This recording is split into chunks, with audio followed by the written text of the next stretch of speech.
ഒരാളുടെ കയ്യിൽ വെറും 300 രൂപയുണ്ടെങ്കിൽ പോയി അടിച്ച് പൊളിച്ച് കുളിച്ചിട്ട് വരാൻ പറ്റിയ കിടിലം ഒരു യാത്ര ഞാൻ പറയട്ടെ. എല്ലാ ദിവസവും ഉച്ചയ്ക്ക് 12 മണിക്ക് കൊല്ലത്ത് നിന്നും പുറപ്പെടുന്ന മധുരൈ എക്സ്പ്രസിലാണ് ഈ ഒരു യാത്ര.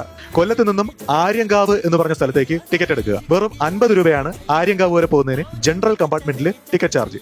ജനറൽ കോച്ചിൽ കയറേണ്ട കാര്യമേ ഉള്ളൂ. കാര്യം ഒരുപാട് ജനറൽ കോച്ചുകളുള്ള ഒരു ട്രെയിനാണിത്. അതുകൊണ്ട് സീറ്റ് കിട്ടുമോ ഇല്ല എന്നുള്ള ടെൻഷനൊന്നും വേണ്ട. ഇഷ്ടംപോലെ സീറ്റുകളുള്ള ഇഷ്ടംപോലെ ജനറൽ കോച്ചുകളുള്ള ഒരു ട്രെയിനാണ് ഈ ഒരു ട്രെയിൻ. ട്രെയിൻ പോകുന്ന റൂട്ടെല്ലാം നല്ല അടിപൊളി റൂട്ടാണ് കേട്ടോ. കാട്ടിലൂടെയാണ് ട്രെയിൻ പോകുന്നത്. പുനലൂർ എന്ന് പറയുന്ന ഒരു സ്ഥലമുണ്ട്. ആ സ്ഥലം കഴിഞ്ഞാൽ കൊടും കാടാണ്. നല്ല മനോഹരമായിട്ടുള്ള സ്ഥലത്തൂടെയാണ് ട്രെയിൻ പോകുന്നത്. വലിയ വലിയ മലനിരകളും റെയിൽവേ തുരങ്കങ്ങളും പിന്നെ ഒരുപാട് സിനിമകൾ ഷൂട്ട് ചെയ്തിട്ടുള്ള 13 കണ്ണറ പാലം, ആ പാലത്തിന് മുകളിലൂടെയാണ് ട്രെയിൻ പോകുന്നത്. അങ്ങനെ ഉച്ചയ്ക്ക് 12 മണിക്ക് കൊല്ലത്ത് നിന്നും പുറപ്പെടുന്ന ട്രെയിൻ ഉച്ച കഴിഞ്ഞ് 2:45 ആവുമ്പോൾ ആര്യങ്കാവ് എന്ന് പറഞ്ഞ റെയിൽവേ സ്റ്റേഷനിലെത്തും. അങ്ങനെ റെയിൽവേ സ്റ്റേഷന് പുറത്തേക്ക് നിൽക്കുമ്പോൾ KSRTC ബസ് ഉണ്ട്. KSRTC ബസ്സിൽ കയറിയിട്ട് 10 രൂപ ടിക്കറ്റ് എടുത്തു കഴിഞ്ഞാൽ പാലരുവി വെള്ളച്ചാട്ടത്തിന്റെ എൻട്രൻസിന്റെ അടുത്തെത്തും. റെയിൽവേ സ്റ്റേഷൻ അടുത്ത് നിന്നും കൊല്ലം തിരുവനന്തപുരം ഭാഗത്തേക്ക് പോകുന്ന ഏത് ബസ്സിൽ കയറിയാലും പാലരുവി വെള്ളച്ചാട്ടത്തിന്റെ ഫ്രണ്ടിൽ ഇറങ്ങാൻ പറ്റും കേട്ടോ.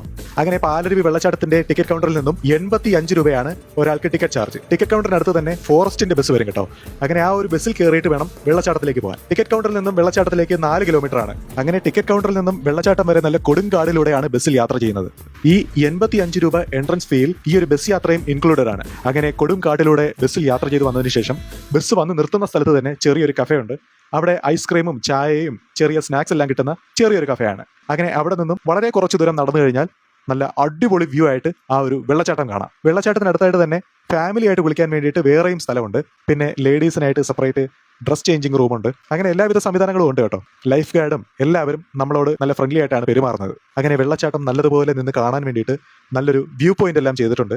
നമ്മൾ അവിടെ നിൽക്കുമ്പോൾ സമയം പോകുന്നത് അറിയില്ല. വൈകുന്നേരം 5 മണി വരെ അവിടെ നിർത്തുള്ളൂ കേട്ടോ. വെള്ളച്ചാട്ടത്തിലേക്കുള്ള പ്രവേശന സമയം രാവിലെ 8 മണി മുതൽ വൈകുന്നേരം 4 മണി വരെയാണ്. പിന്നെ എടുത്തു പറയേണ്ട വേറൊരു കാര്യം, വെള്ളച്ചാട്ടത്തിനടുത്തായിട്ട് ടോയ്ലറ്റ് ഫെസിലിറ്റി ഉണ്ട്. വെള്ളത്തിൽ കുളിച്ചുകൊണ്ട് നിൽക്കുമ്പോൾ ആരും മൂത്രം ഒഴിക്കരുത്. കാര്യം തട്ടായിട്ട് ഒരു ഭാഗത്ത് കുറച്ച് ആൾക്കാർ നിന്ന് കുളിച്ചുകൊണ്ട് നിൽക്കും. പിന്നെ അത് കഴിഞ്ഞ് ഒഴുകി വരുന്ന വെള്ളത്തിൽ വീണ്ടും ആൾക്കാർ നിന്ന് കുളിച്ചുകൊണ്ട് നിൽക്കും. അങ്ങനെ പല ഭാഗത്തായിട്ട് നിന്നാണ് ആൾക്കാർ കുളിച്ചുകൊണ്ട് നിൽക്കുന്നത്. അപ്പോഴേ വെള്ളത്തിൽ യൂറിൻ പാസ് ചെയ്ത് കഴിഞ്ഞാൽ എല്ലാവർക്കും ഒരു ബുദ്ധിമുട്ടാകത്തില്ലേ. അതുകൊണ്ട് അങ്ങനെ ചെയ്യരുത്. അങ്ങനെ വെള്ളച്ചാട്ടത്തിലെല്ലാം കുളിച്ചിട്ട് വരുമ്പോൾ ഫോറസ്റ്റിന്റെ ബസ് വന്ന് നിൽക്കും. അങ്ങനെ ആ ബസ്സിൽ കയറിയിട്ട് ടിക്കറ്റ് കൗണ്ടറിന്റെ അടുത്ത് ഇറങ്ങാം. ടിക്കറ്റ് കൗണ്ടറിന്റെ അടുത്ത് ഇറങ്ങിക്കഴിഞ്ഞാൽ KSRTC ബസ് വരും. കൊല്ലം, തിരുവനന്തപുരം, പുനലൂർ, കൊട്ടാരക്കര അങ്ങോട്ടേക്കെല്ലാം ഉള്ള KSRTC ബസ് അവിടെ നിന്ന് കിട്ടും. ഫാസ്റ്റ് പാസഞ്ചർ ബസ്സിനും സ്റ്റോപ്പുള്ള ഒരു ബസ് സ്റ്റോപ്പാണ് പാലരുവി.